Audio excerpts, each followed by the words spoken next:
At this point, you may be getting a little impatient and just want to start listing your products already, but not so fast. Just one more thing before we get ready to set up your shop. Let's talk about branding. We've already discussed how to find your niche and your target audience, how to set up your social media accounts, and what kind of products to list. Now let's take all of that, smash it together, and create your brand. This is episode 6 of my How to Start an Etsy Shop series, or How to Grow an Existing One. I'll have all the current episodes linked in a playlist in the description, and I'll add new ones as they're posted. What is branding, and why should you care as an Etsy seller? If I had $1, okay, maybe $10, but if I had $1 for every time I heard somebody say, there's too much competition on Etsy, it's too hard to stand out, I might be able to retire before I'm 30. If that was true, I wouldn't be here making videos because it'd kind of be a waste of my time. One way that you can stand out from the competition and create a memorable shop that people are going to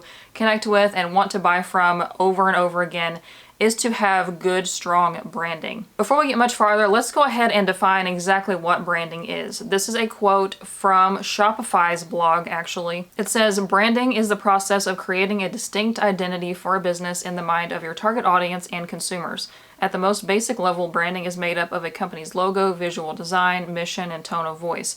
But your brand identity is also determined by the quality of your products, customer service, and even how you price your products or services." I will link to that article in the description box if you want to read more in depth. Even though it's from Shopify, the concept of branding is very universal for any business. This video is a very basic explanation of the concept of branding.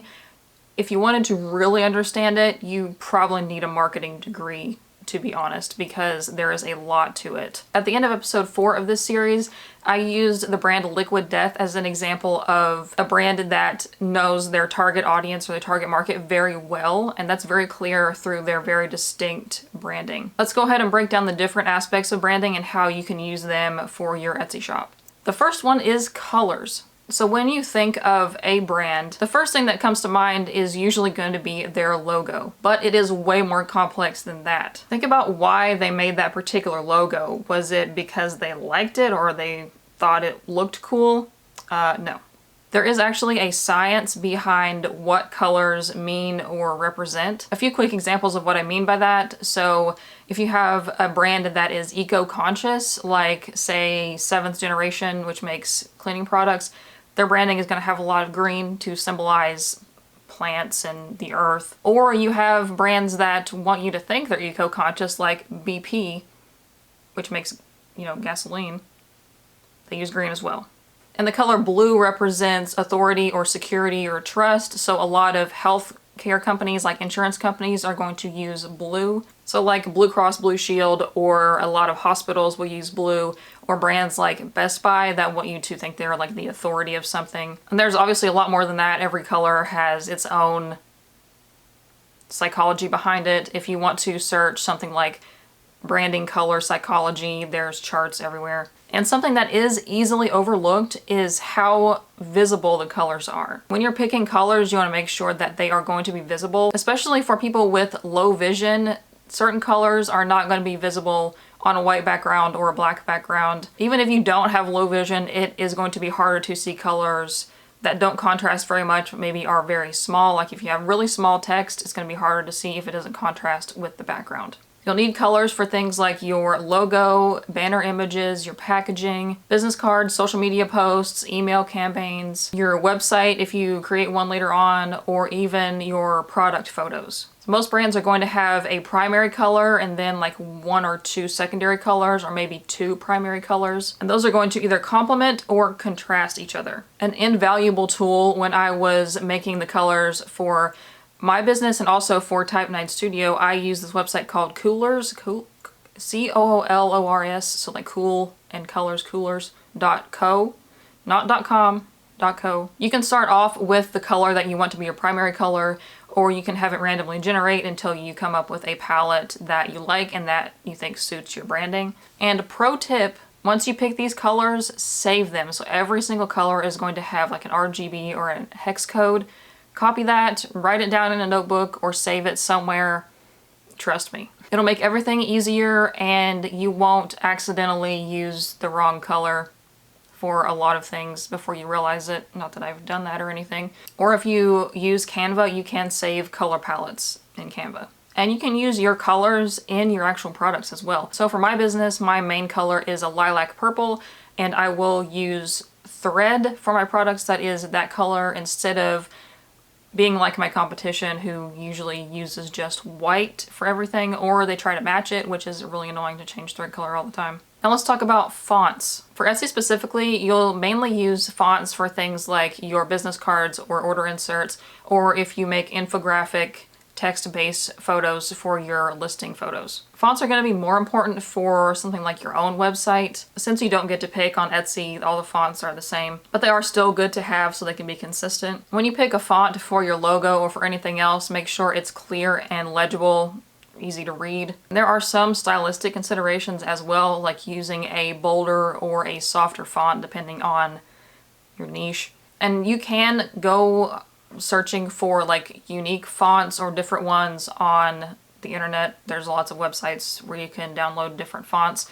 Just make sure that the ones you pick are free for commercial use or have like a commercial use license. And then you have your graphics. So you may choose just to use your business name for your logo, or you can accompany it with a graphic. The graphic should be significant or representative of something to do with your brand. Like an outdoor or a sporting goods shop may include something like a mountain to signify the outdoors, or a pet product business is probably going to have a pet.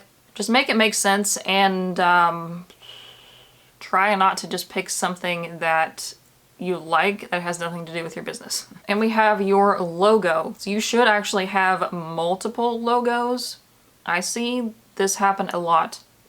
The same logo is not going to work for absolutely everything. So you want to have your full color, fancy logo, however you want to call it, for things like your business cards or packaging, things like that, that are going to have enough room to have it like full color and large. But you also want to have a very small, compact logo, maybe with just that graphic or like initials or something for your Etsy shop profile picture or your social media profiles, because they show up very, like, not even this big on a computer screen or somebody's phone, so they're not going to be able to read text on those very easily at all. You also want a black and a white logo with a transparent background if you use it on things like maybe your packing slips where you don't want to have them printed in color, or to use as your watermark on your product photos. Something I did not do when I made my logo was to save it as an SVG. It's easy now to convert them. You can just put the photo into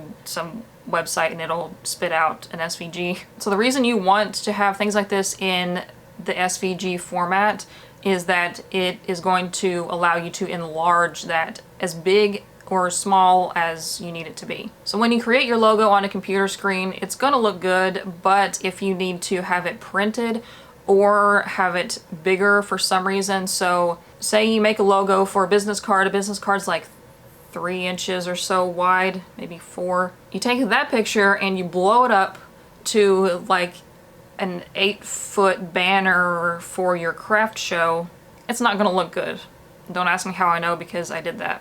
And even if it's not a huge 8-foot banner, you might need to enlarge it a little bit for some things and it still may look kind of grainy. But you should have it in multiple formats just in case. Copy, copy, copy. Copywriting is an art in and of itself. So copy is any text that you use for your business, kind of, sort of. So it's things that you would put on your packaging or your product images, your labels, your product descriptions, how you describe your product's care instructions or washing instructions, your shop story, your about me section, or your bio pages, whatever, should all be in a clear and consistent voice and should resonate with your target audience and use language that they would use. I did a video a while back about how to write product descriptions, and I suggested to copy and paste, mainly to save you time, so you don't have to type everything over and over again, but also to make sure that they are consistent and you don't accidentally say 2 different things on different products.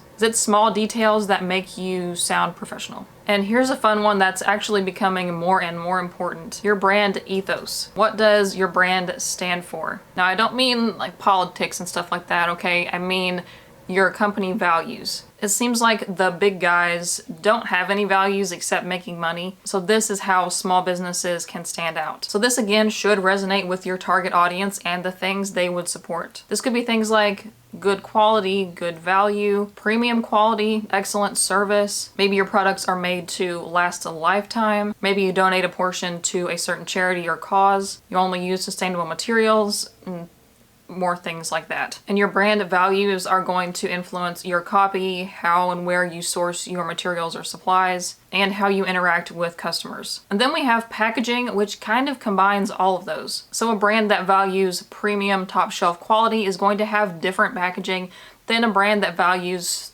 well, value for the money. Or a sustainable brand will have minimal recyclable packaging. Like with my shop, all my packaging is a paper mailer and a packing slip that also doubles as a business card, and that's it. Packaging should reflect what your customer expects from a brand like yours. So if my customers ordered my products that are sustainable and reusable, and I send them everything individually wrapped in plastic with a bunch of like random pamphlets and stuff in there, are they going to appreciate that? Probably not. Or if you go shopping at a designer store like Louis Vuitton, for example, are they going to just wad up your sweater and throw it in a plastic bag like they do at Target? No. They're going to neatly fold it, wrap it in tissue, put that in a gift box, and then put that in like a fancy sturdy bag. And one more thing that you'll need for your Etsy shop is your shop banner. I suppose this explanation could go in a future episode, but you can go ahead and create it if you want to. First of all, pay attention to the image size, whether it's for your banner or for any other image you need for Etsy or anywhere else, because not every website is going to use the same image dimensions. And for something like your banner that's going to be a large portion of the screen, you want to make sure it looks good on all different devices, whether it's on somebody with a giant monitor or on somebody's phone, although I think the Etsy app doesn't show banners, but I could be wrong. If you're ever unsure what size of image to use for Etsy or anywhere else, you can just Google Etsy, whatever kind of image it is, size. So like Etsy banner size or Etsy listing photo size. There's websites with all of them listed. When you create your Etsy banner, I would not just use your logo because that does not really help. That's going to take up a portion of the screen with something that's already there. So you're already going to have your logo as your profile picture, so you should not just repeat it on your banner. Basically just make it like a billboard and just show off your products. So gather up some of them and take a family photo. Just make sure that you take it from far enough away so you have room to crop it and it's not going to be too small. You can add a little text if you want, just keep it short, and it's probably gonna have to be pretty large. The most important thing is just to make sure that it's good quality and not blurry, and you should be fine. If I were to start another business at this point, I would hire somebody to do the branding. Although I am glad I did it myself the first time so I can see what exactly goes into it and understand why people charge what they do to do branding. And the elephant in the room, at least in my room, I'm a Canva fangirl just as much as anybody else. But even if you pay for the pro version of Canva, not everything is licensed for commercial use indefinitely, and you cannot copyright their elements. I know you may have come across videos like mine, not mine, but videos like this from other people, you know, that say to do everything in Canva. Because if you can't copyright your own logo, not good. And I absolutely would not use their logo templates unless you want it to look like literally everybody else's. I can scroll through Etsy shops or through like small business TikTok or Instagram and point out exactly whose logo is from Canva. They all have the same colors, fonts, and elements. Do any of these look familiar on the screen? These are the actual Canva templates. Like, I did not modify these. These are literally just the templates that come up when you create a logo. So please come up with your own or pay somebody else to do it who knows what they are doing. That's all for today. I will see you next time for episode 7, and we might actually get started doing things on Etsy. Maybe.